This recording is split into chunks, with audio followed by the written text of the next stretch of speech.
to have all the water in the world, but if it's polluted, it doesn't do us much good. And even if we have clean water and we don't have enough of it, it's not good. We're not at that level yet where we have water that no one can drink or swim in or fish in. And so once we get there, then we'll attack the problem is kind of the way that we view it today. And that's not right. We ought to be a little proactive.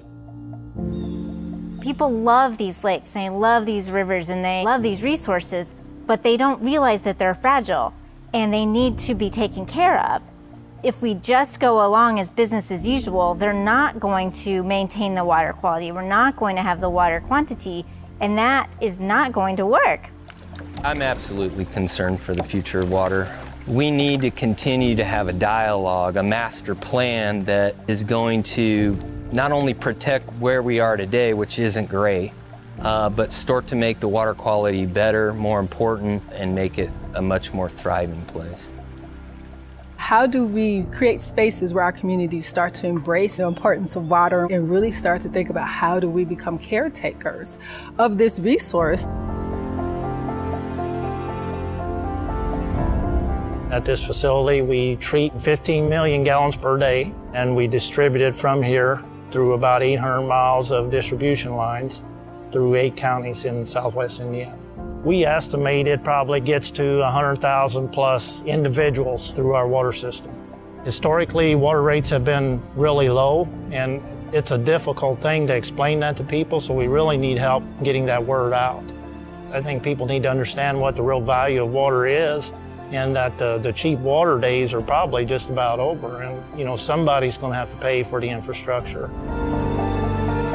River Ridge Commerce Center is a 6,000-acre development that is along the Ohio River. We're currently estimating that we could bring in somewhere around 30 to 40,000 jobs completely built out. The water utility is extremely important for many of the prospects that we meet with, specifically the food and beverage sector.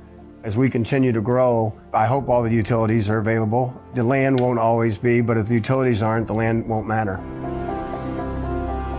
I look back to 2012 in the middle of a drought year where we just didn't have water. I mean, everyone was hoping it would rain, and real quick, yields go down, and so that's a big hit. More often than drought, we have problems with flooding. If it just happens once every 100 years, like they suggest, we may not have that big of an issue, but it's happening quite regularly. The shorelines are impacted, the homes are impacted, and then the amount of pollution coming from all of that runoff, it really impacts the water quality as well. We need to really understand how runoff affects the water, no matter what the source. It promotes invasive weed growth.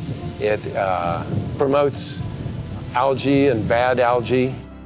The value of the lakes in Kosciuszko County brings in $313 million a year.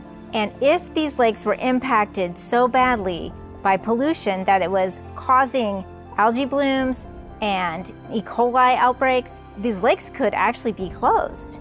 And that would be devastating to the economy of this community. This is Niagara Bottling. Their operating costs are completely dependent on the water that comes in, on how much they need to treat it. We spent about $7-8 million in 2011 in our water plant to put in a UV AOP system to treat for that blue-green algae, but that adds another $20,000 a month to us in power bills and chemicals. The Indy Survivors is a breast cancer team that we race dragon boats, and we are a floating support group focused on really the physical aspect of healing after having breast cancer. The water conditions themselves can change how we do practice. And I have people that are in active treatment, so I'm always concerned about how the conditions of the water are from a cleanliness standpoint, because if somebody has an open sore or going through chemo, they're immunosuppressed, they need clean water. I don't want them to have an infection coming out of practice. We're taking things for granted right now, and just because we have adequate supply or quality of it, that may not always be the case, and it'd be a lot easier to take care of it now than down the road. How do we think about water in a way that it can be contemplative, it can be for exercise, and in some ways move more toward a community economic development model, which is really about thinking about the community as well as development and how they're connected. We live in an integrated society, and when we make these kind of silo ways of working, they harm individuals versus us thinking collectively about how are we going to do this work that is integrated that we can all benefit from. We have to take an active, proactive approach to actually reduce the pollution, protect and improve the water quality, and that it is possible, but we all need to work together. We all need to be part of that solution.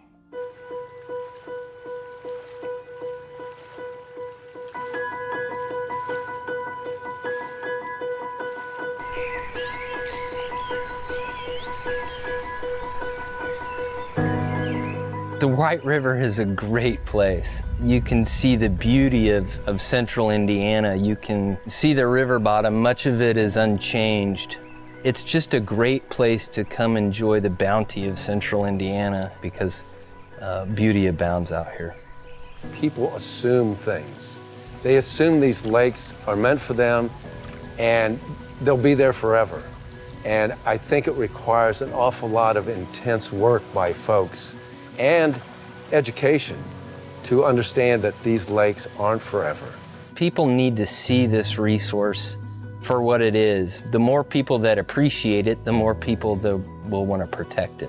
On our farm here, we're trying to base everything on soil health, but again, I agree that it plays into water health and again, quantity and quality, and so you know, we're trying to take out compaction in the ground to let the water in when it rains, and one, be a bigger filter, and two, utilize it rather than it run off and create flooding and things like that. So that's where soil health, water quality, everything comes together.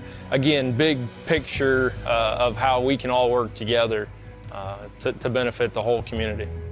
Come out and love the water. As you see the water, you see things floating, pick them up, don't ignore them. Think twice about throwing something in the lake. Look for natural alternatives to treating your lawn. Pick up after your pet. Think about, if I were to put my child in the water, would that be safe for them? If you were sick and went into the lake, what would happen to you? You're just one person. What difference can I make? But if everybody did do their part and paid attention to what they're doing, it would make a difference. I am hopeful that it's going to make a difference. I see that we're making a difference in our water testing.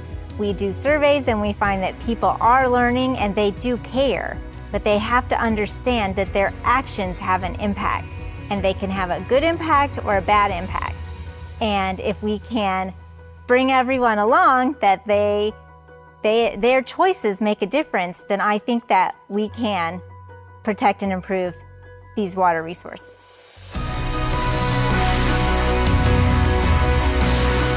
Words that I think of when it comes to water is capacity, Fish, Competition, Happiness. Water is life. Valuable. Livelihood. necessary. Precious and beautiful.